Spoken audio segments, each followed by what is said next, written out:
Hi everyone, welcome back to my channel. In this videos, we will share about new Kansas City current stadium construction update. Take a look, the transformations of new stadium, between August now December. The new stadium is getting real already. CPKC Stadium is a soccer-specific stadium being built in Kansas City, Missouri, for the Kansas City Current of the National Women's Soccer League, who currently play home games at Children's Mercy Park.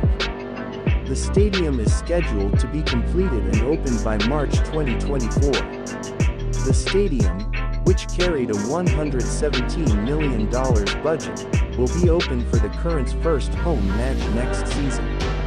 It's projected to bring a $48.8 million annual economic impact to Kansas City by 2025, as well as a $1.24 billion long-term boost in anticipation of hosting World Cup events in 2026.